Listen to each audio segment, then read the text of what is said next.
Today we're joined by Kevin, the Commonwealth Picker. He's an online seller, a picker, a flipper, huge in the seller community and dominant in all social media. Family and connections are important to him. He's been a teacher and a coach and has been selling online for more than 20 years. So has seen a lot come and go. We're very excited to welcome you, Kevin, the Commonwealth Picker, to the seller community podcast.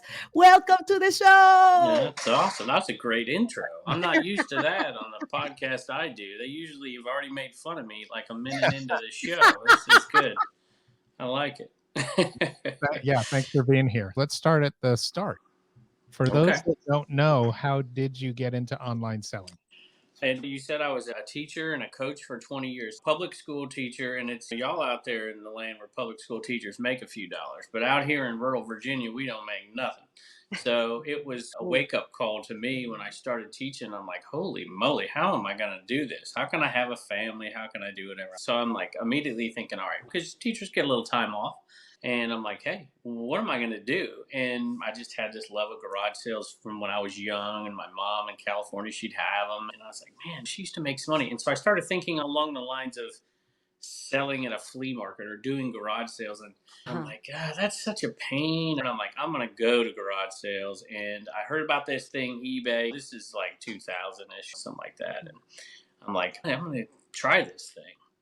And that's exactly how I started. I started going to garage sales. But matter of fact, the first thing I ever sold was something I stole from my school. So, not really stole. So I'm in the history department, and they're clearing out old stuff that nobody uses anymore. And they had cassette tapes sealed, tons of them, of the Nixon-Kennedy debates. And they're throwing them out. And I'm like, I'm going to take these. I'm going to see. And I sold it for like $11.50 back then when shipping was a little cheaper. There was a box of them. I'm like, start doing some math here. And I'm like, I can make more when I sell these in a day than I can teach it. And I'm like, I'm going to have to figure this out. And just slowly but surely it started to sell a little bit. So that's how it all started for me. And I was addicted, like first sale. It was over. Can you tell our audience, what do you sell? What do you love also to sell? What's your favorite?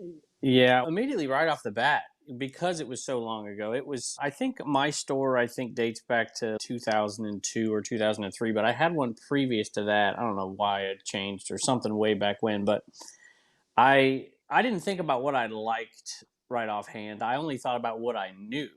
And because, back then, we're old enough here, we can say this, mixed company, there was no phone in your hand to find anything. So it was totally by feel. And I remember going out into the field, into the garage sales and picking stuff and then getting home and looking it all up and trying to figure out what the value was. And so what I knew back then, like you find Wii's today, Nintendo Wii's and stuff, you found Nintendo NES's constantly and Atari. So it was video games and that type of stuff. I would look up electronics later after the fact. I had a little notepad and I'd write down different things and I would go home. And then sometimes, how garage sales, they have another garage sale the next week or sometimes the next year, exactly the same time. I would look for the same things I looked up. And so it really wasn't about what I loved at the beginning. It was really about making money. And eventually it got into things that I started to like from my childhood, like it is we're familiar with that nostalgic stuff. I see you got a bunch of records back there. And so I'm sure, that's stuff you don't pass up when you're out there and you're finding stuff. And for me, luckily for me, that stuff now, cassette tapes and stuff is now in. But back then it was basically video games and things that my mom would have picked when she went to antique stores. Different cobalt glass and stuff she really enjoyed. If she liked it and she paid for it in an antique booth, it had to be worth something. And so that's what it was. And then old history stuff, because I was a history teacher. So that's what I enjoyed, and that's what I found, and that's what I knew, and the knowledge increased over time, and it expanded. Okay, so you've been on eBay 20-something years. What is your proudest eBay accomplishment? That is interesting. So I don't know, but I think the feedback, because I've been part-time, I haven't been full-time really. Even now when I'm full-time, because of the social media, I still only sell 15, maybe 20 hours a week as far as putting in time. So I still don't consider myself full-time, but I think we're approaching 13,000 feedback, and almost the entire time, 100% positive feedback. Or very close, 99.9, 99 point. I like to keep the customer satisfied. That would be on the eBay side of it. The fact that my kids have enjoyed this, I was afraid. Kids are Yeah. kids, right? Sometimes they specifically don't want to do something because you want them to do something. And I've tried to navigate that, and they have both enjoyed the process of social media and eBay. And the fact that we do it together on a personal standpoint is what makes me proud. I tell people I have limited skills. There's a lot of things I don't do well, and my wife does a lot of things well that I don't. And to be able to do that and to have it be, it is tough, like you said, to work with family if it creates barriers and somebody doesn't want to do it and they're forced into doing it. It's a problem, but I just have been extremely fortunate that's not been the case. And there's things that she doesn't like to do, is like you're doing that big giant 30-pound receiver. I'm not packing that, and I got to pack it. But to delegate the labor and divide it up makes Yeah. things go much, much smoother. And I feel bad for folks out there. They tell me, I see messages all the time on comments like, you're so lucky to have Yeah. a family. My family, not only do they not support it, they hate it. You know, that person is doing it to pay for that vacation that's coming up or to pay off debt. And I feel for those people because they don't see, Yeah. it's a lot of time involved with it. And people that don't understand us and Yeah. what we do, a lot of them won't ever understand. And you get family members. I'm excited about selling this thing for $14 plus, and they're just that it doesn't compute. And then you show them the 90-day total, and they're like, "Wait a minute." And they're like, something's got a computer, something's working. I don't spend as much time Yeah. trying to convince people as I used to. I just put out a video on the Commonwealth Picker channel. We talk about dirty clothes. This basement looked like it Yeah. had not been touched since 1974.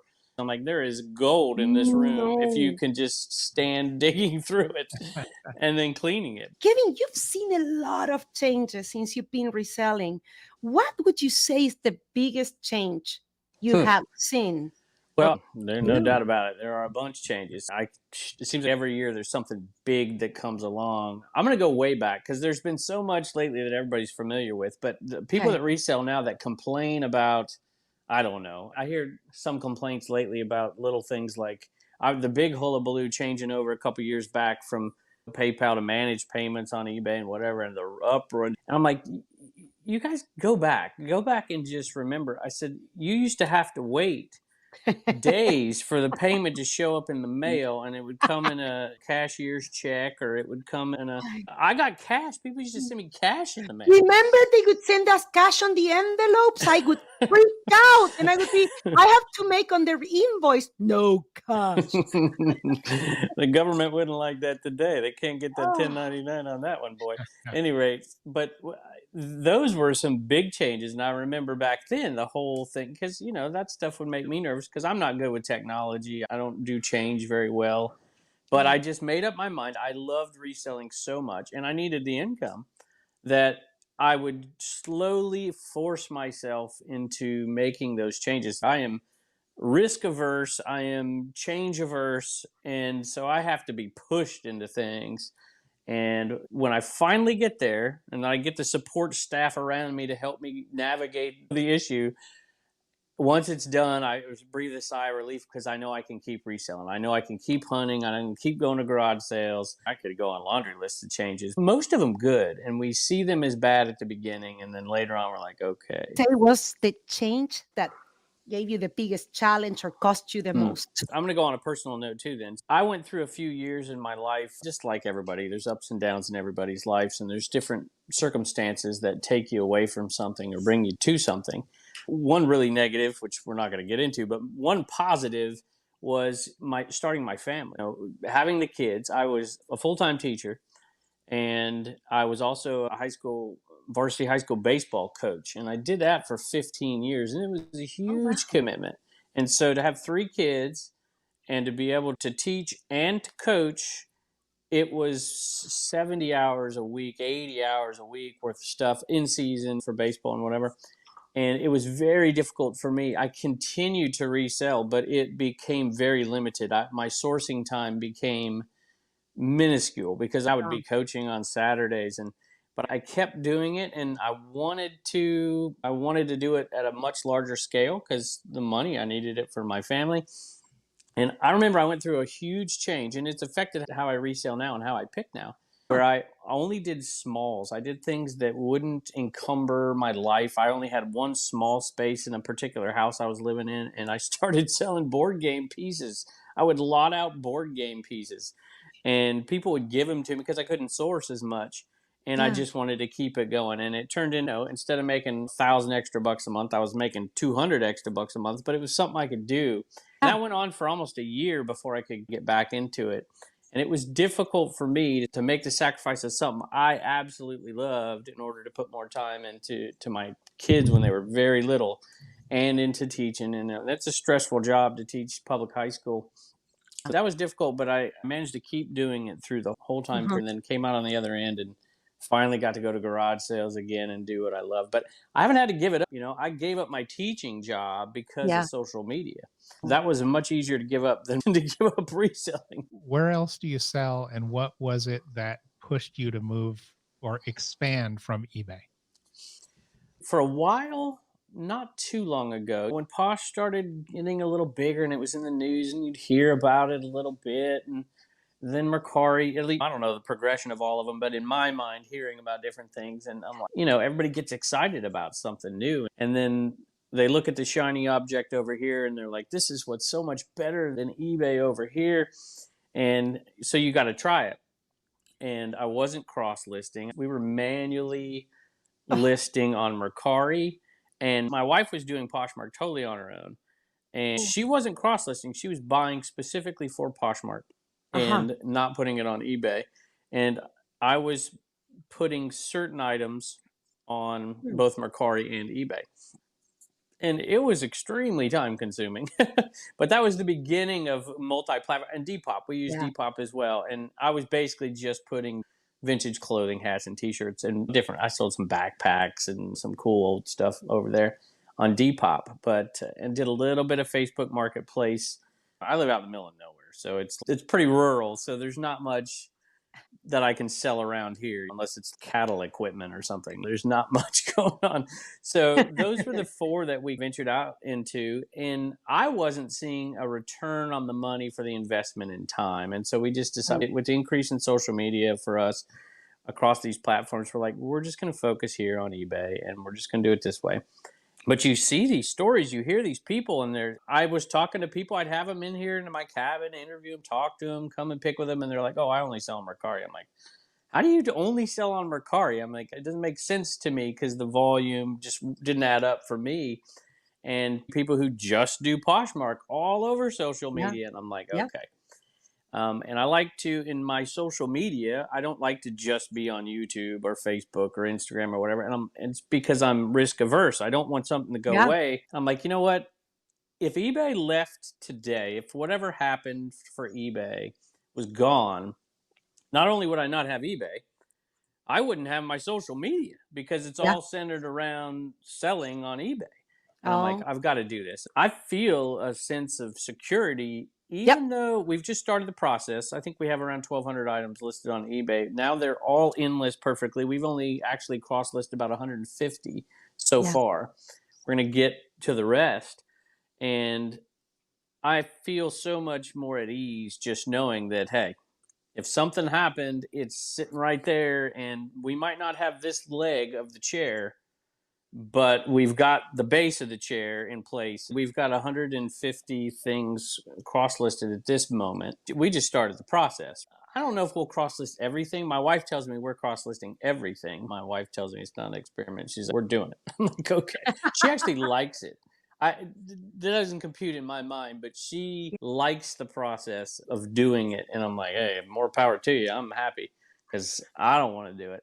And she does. She spends just every morning she gets on and cross post more. And we had a day the other day Yeah. where we sold 1,200 listings on eBay, 150 on Poshmark and Mercari. We Yeah. sold more on those two platforms than we did on eBay just 2 weeks into the process. I was like, really? I I know. did not expect that at all. But a lot of people live where I live. I see people all the time. Oh, Yeah. your average sale price is this or this. I'm like, dude, I live out in the middle of nowhere where there's not much money. Yeah. I become the Tupperware guy. I'm like, I don't care, I'll sell it, whatever. If it makes me money, I'll sell it. And so the cost of doing business is way cheaper in certain places, and the Yeah. ability to do business. I talk to people who are disabled all the time, and they Oh, thank me. They're like, thank you for selling backgammon replacement pieces, because I can do that. I can do it in a wheelchair. I can pick this stuff up. And so everybody's got a different story.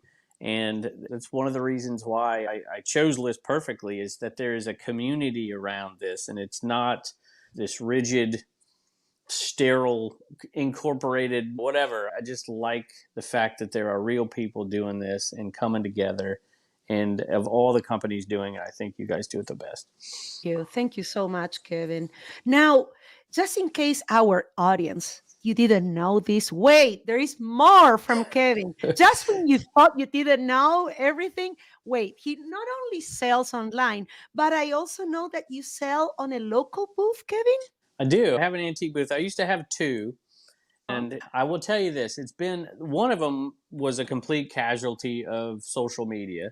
The other one isn't, because I like the guy who owns the shop, for one. And my dad and my mom Yeah. have now moved to the area where I live.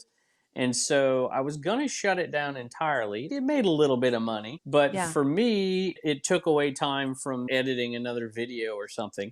And so I was like, I don't know if it's really worth doing this. My parents helped Yeah. me. They priced the stuff. They take it to the booth. They've even sold their own stuff in that booth. And it Wait, you allows, also have your parents yeah, helping? I couldn't do it without my dad and my Oh, mom too, but especially my dad, because he comes by every day and he drives his car through my backyard, ruining my yeah. grass pop, and he picks up my packages and he takes them to the post office every day. And he actually drives me around when we're going to garage sales a lot of times, so I can be looking for the next sale and checking to see if anything popped up on Facebook in the morning. I owe my mom a lot of this, because she was the one early on where she would, I remember her distinctly, her having two yard sales in Southern California, which they're not as Yeah. prominent there, and certain communities have them more than others. And she had these two sales, and I remember seeing the box full of cash at the end of the day. I'm like, man, it's like people buy this stuff and it's a must have value. It must be whatever. And then they worked in a storage unit, which unfortunately I didn't have a chance to capitalize on, because they were in Arizona and I was here. And I'm like, y'all are on Yeah. a gold mine. It was a low populated area, Payson, Arizona, and Uh-huh. compared to the valley where they can auction stuff off like crazy. And Yeah. they would have people not pay for the units, and then they couldn't even auction them off. Like, nobody would buy them. So they'd throw away a bunch, but she'd keep it, and she would do a yard sale at that place. She brought a badge back here to me, and I'm like, I can't sell badges. And I looked at it and I'm like, wait a minute. This is Disneyland Hotel chief Ooh. of police badge. It had to be from the 70s. So those Disney people, that's like a one of a kind. Chief of police, Disneyland Hotel. And she got it out of a storage unit, and we put it up, and it sold for $800 in less than 24 hours. Didn't keep Seller. all the money, by the way. I gave her a Aw. giant cut. Good. Aw. So we've been talking a lot about family, and I know from talks that we've had that you really like to connect with people in your business dealings. And I wanted to let you know that I interview a lot of sellers, and I know a lot of sellers. And I think you might come up the most as, oh, I watch Commonwealth Picker. And I Yep. know recently Ginger Right. Marvin mentioned you from Tucker's Treasure mentioned. Years Yeah. ago, Tucker's dad sent me a message, and I didn't know who he was. He wasn't on any social media that I was aware of. Hey, I want to come meet you and whatever. I'm like, I'll be out yard sale on Saturday. They'll be in town. And he kept text messaging me, and he did. He made it happen. I'm like, I'm just going to keep telling you where I'm at in the city when we meet up. And it's so Wow. funny that I met this young man years ago before anybody knew who he was. And then I Wow. started seeing him pop up all this. I'm like, this is the kid I met. And it was funny because, like, he came, the first thing he told me, he shook my hand. He says, this is a terrible place to go to garage sales, because it's in the middle of nowhere. And he was like, we found nothing here. He'd found a bunch of stuff up the road at some Harrisonburg or something. But I'm like, hey, now you feel my pain. And then saw him at FlipCon. Sometimes it's, you see the kids out there doing the stuff, and it's, you can tell the parents are doing it. That kid knows what he's doing. And so does Ginger Marvin, by the way. Met her at FlipCon. They just kill it, man. They just, it's, and they're in a different situation, right? I Yeah. see these thrift stores that these people go into, and there's like rows and rows of shoes, and I see rows of electronics, and I go to my Goodwill down here, and there's 14 pairs of shoes that have been worn to the ground and some cow chewed on, and there's a I VCR that's broken and a old AM/FM stereo that's 700 pounds, and that's my electronics section. I'm like, There you go. geez, people, I I'm jealous. I remember going into the Goodwill with a notepad. I wrote down every model number, brand, whatever it is, and I have pages. And I would come home and I oh would look it no. up on my computer, and I'd be like, and I had the prices that they were selling for compared to what they were selling for, and I'd cross them all out, and I'd find my 6 winners, and I would go and I'd Uh-huh. go buy them, and it was a Yeah. 3 hour process. But now, shoot, Google lends it. We have Trash to Cash podcast Facebook reseller group. I know you guys have Facebook group. Yeah. And I put it on my own group to find an answer out sometimes. I'm like, I don't know what this is. Somebody in my group's going to know the answer to this thing. And you get it just like that. It's awesome.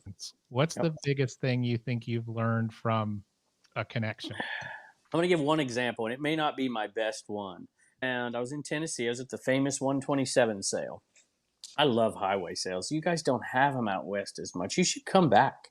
I'll host you here. You come back to these highway sales. Do you have any out west? These big, giant highway sales?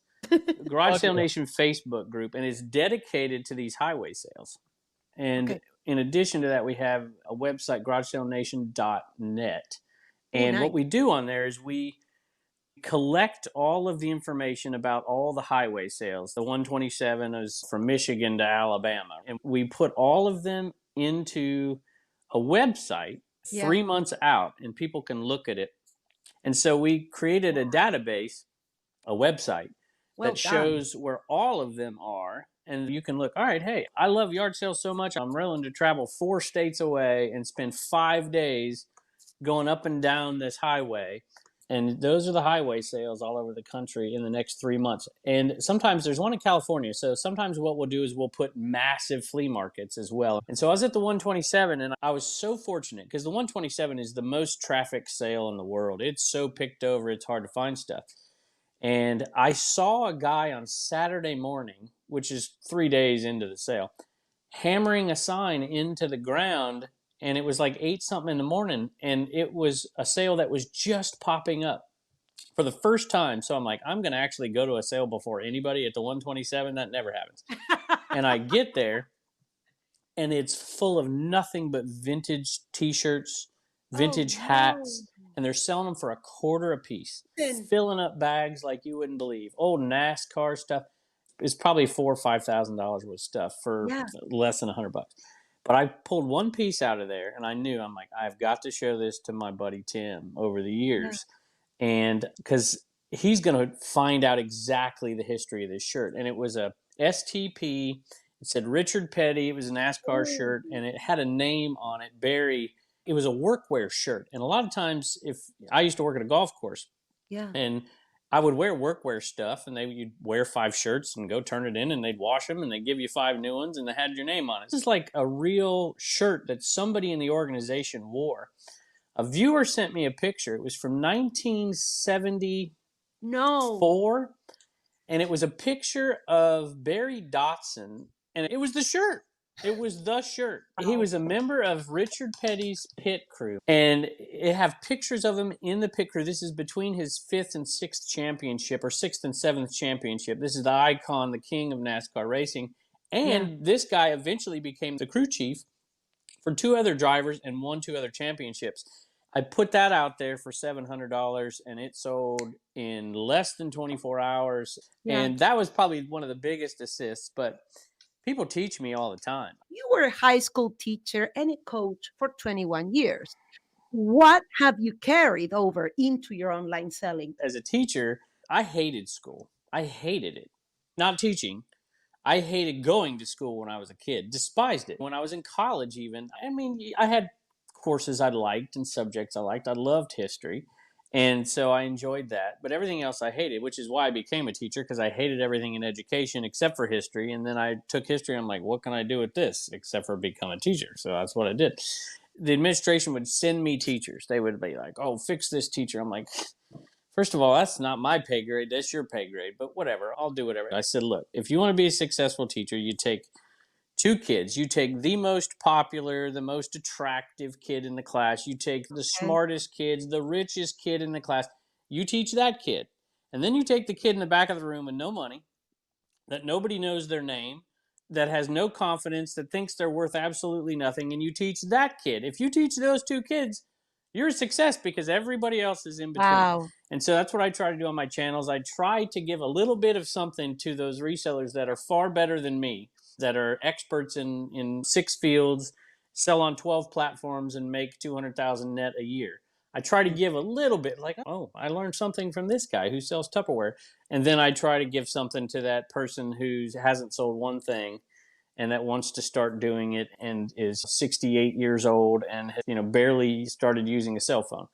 I want to give something to that person too. And if I can give something to both of those people, then I've got a big audience and I feel like I have a purpose. I purposely don't do a lot of what other folks have done on social media. I want to keep going to garage sales. I don't want to find a guy that's going to send me 17 pallets and me to go through it. But if I wasn't going to garage sales and sourcing, I wouldn't be happy. I'd just as soon do it that way. And I keep saying, stop chasing the money, do what you love, and the money comes. It is the truth. My wife, I told her, I'm like, I'm going to make a YouTube video. I see all these people making YouTube videos. I'm like, I at least know as much as they do. I'm like, I'm going to do it. My first video is so bad. She reminds me, she shows it to me every once in a while. She's like, what is this guy? I was so proud of myself. I had Ralph Lauren downhill Yeah, the ski downhill jacket. size gear. Hanging on some guy's van in a school parking lot. It was 1 PM or noon or something like that. It was hot. And I'm like, how is that thing still sitting here? It's $20. And I was so proud of that. I'm like, this can be my first video. It was so bad. And I'm like, listen, I'm going to do this. I'm going to do it every day, just like eBay. We got to do something every day. I'm like, I'm going to do it every day for a year. And if I'm not getting paid to do it, I promise you I won't do it anymore. And it was monetized in a few months and people just loved it. I think it was my kids, chubby little cheeks, and the dogs and whatever more than me, but it caught on and now it's amazing. And I'm so incredibly blessed. I struggled to pay my bills for 20 years. I struggled. 21 years of high school history teacher and 15 years of coaching baseball. The biggest yearly salary I ever got combined was $42,000. And I had a family of 5. And my wife worked, she didn't work outside the home. I had to, and so we just did whatever it took. And when social media came along, it was like, okay, because it used to be, all right, I'm gonna teach, I'm gonna make this, and then I'm gonna add in this much from reselling, and I can make my ends meet. What happened was my teaching job was replaced by social media income. And I'm like, I can make a living on social media and reselling. This is the greatest country in the world. I love this place. I miss teaching a little bit, but certainly not enough to wake up at 5:30 and go every morning. Yeah. All right. So you started touching on your social media, your first video, and we talked about how many sellers you've helped and you try to offer content across the spectrum to help the higher end, the lower end. What's one thing you wish you knew when you started that you know now? I think if I had to go back in time, I would go out to garage sales in early 2000s. If I didn't come home with 6 or 7 complete video game systems with boxes of games, it was a bad day. It was that good back then. It was crazy. And I remember, I wish I still had the picture. We had a basement. My buddy and me did it together, little video games together, because we were competing over those video games. So we're like, all right, instead of racing each other to the sales, everything we find is our own except for video games. We'll do it together and we'll divvy it up. And so we kept them all in his basement. And we're going to sell them off at Christmas, because back then there was a much bigger bump at Christmas. Like you could get 15 to 20% more for a system at Christmas because there wasn't as many. It wasn't a saturated market. And so we'd wait. I think it's along those lines. I remember finding sealed NES games, 4 or 5 back then, that I sold and made good money on. But had I thought about this grading thing and all the sealed VHS cassettes and that would have been high end that are harder to find, not that there's a ton of money in all of it, but there isn't some. I think the whole sealed thing, I would have stockpiled it and kept it. And a lot of the high-end video game stuff brings far more money now. There's inflation over the last 15 years too. I never have been a collector. My mind was, if I wouldn't pay as much as I could get for it on eBay, then Yeah. I would sell it, because what's the difference? And I think I would have collected some more high end stuff, because if you would have done that for the last 23 years, I probably have a retirement account worth of collectibles. I Okay. know you tested other listing and cross posting services. You mentioned that you chose List Perfectly because we're so community oriented. But what else? What else helped Okay. you make that Yeah. decision, please? I've used 3 different cross listing services, gone on and actually gone through the process and done it. And again, we made the same decision. Okay, we had so much growth in social media. It's like, where do you put your time? And since I've had the opportunity to do all of them, for me, and I'm not saying it's the right decision for everybody, but anybody out there who's like me, I thrive off of communicating. I need people surrounding me that know what they're doing, that enjoy what they're doing, and that to me is List Perfectly. So Yeah. if you look at these services, there's one that permeates social media, and that you can communicate with them as much as they can communicate with you. And all the people that I partner with, who you saw on that Garage Sale Nation thing right there, they all have names, they all have faces. They're all in the community. They support the community supports them, and you see everywhere. You guys are everywhere. You're on Facebook for the people that are on Facebook. You're on Instagram. You're on TikTok. You have these Yep. podcasts. You have these live podcasts where people can go in and ask you questions. Who does that? What kind of CEO does live questions every week? You put yourself out there, and I know, I've never seen it, but I know because I'm in social media, that you get criticism in public sometimes because you put yourself out there. And anybody who's willing to do that, they believe in their product. I've seen the progression and the evolution of your product, and that's big with me. Not where is it, but where is it going to be 5 years from now, too. I'm not dissing anybody out there, because I think all these services can add value to all kinds of people. But for me, there was no doubt that this is where I wanted to be. This is who I wanted to work with. Plus, my wife likes it. She did it. There's the game changer, right? She's done all these too, because I'm pretty illiterate. I edit on my phone. Did you know that? All my Oh, 1,500 videos, I've ouch, edited carpal everyone on my tunnel. phone. Ah, Yeah. I used to have her edit because I didn't know what I was doing. I had no idea.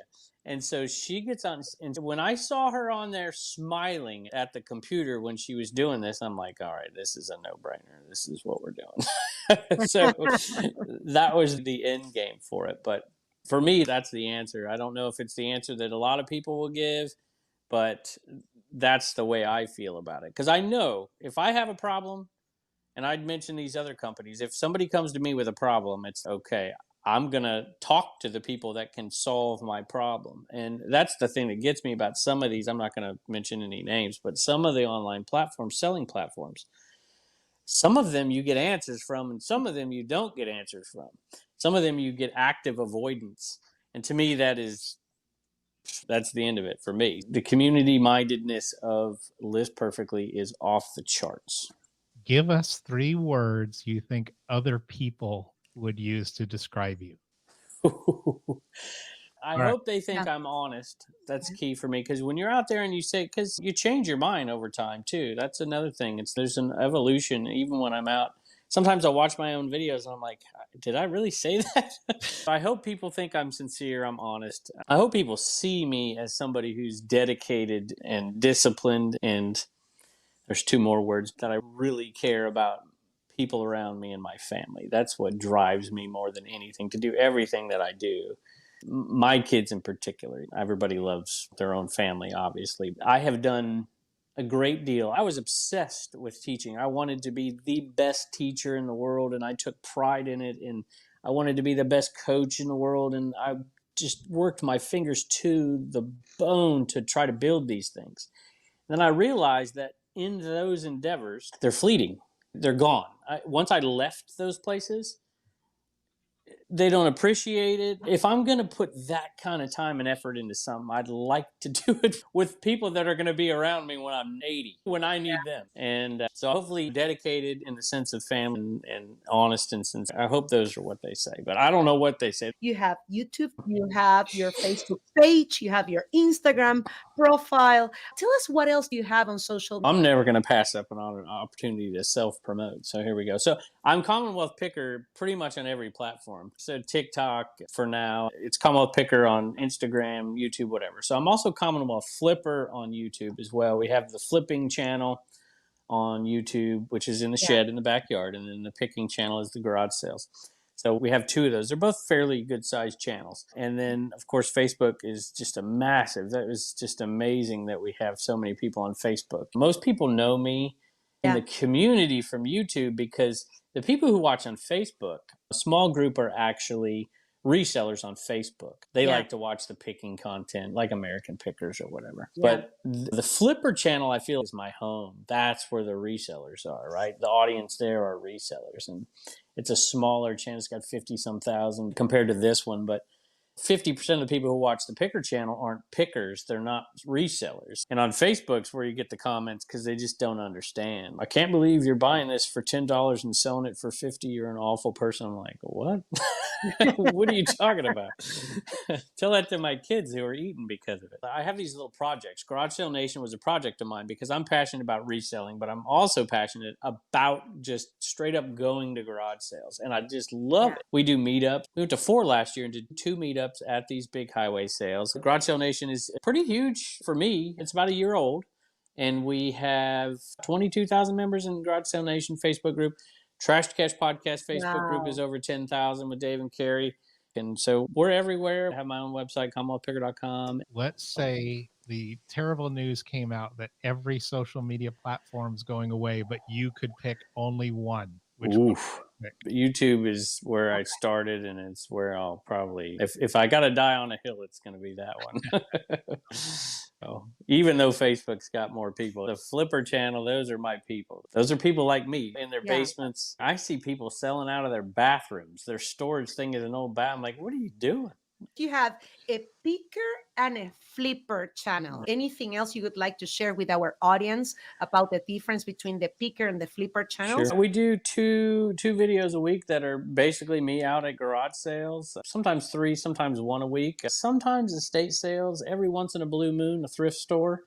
And we're out there in the field taking video, and it's about the hunt. It's about what everybody loves. So that's the most popular one. I'm shocked, to be honest with you, that the Flipper channel, we get oftentimes 20,000 views a night on the Flipper. We put out three a week on the Flipper channel, and we're getting 15 to 30,000 views every Flipper channel. And all is me talking about reselling stuff and what we sold the last couple of days. And then my cats come in and bug us for a while. My kids come in and do some stuff.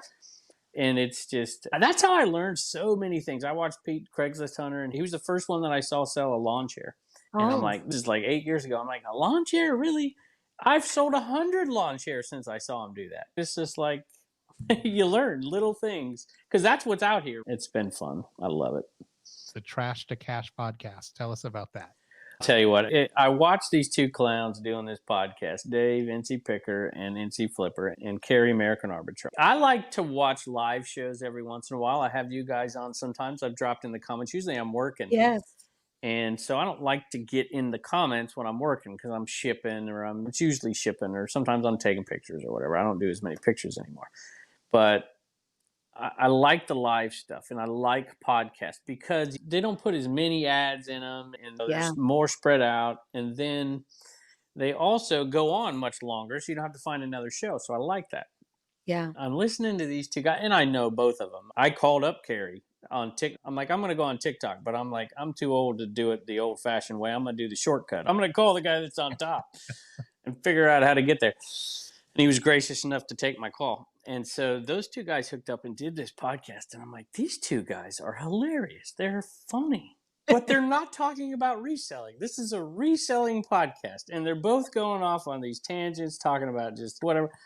So I called them, like, I told them, I said, I'm going to do another podcast if you don't let me do this one.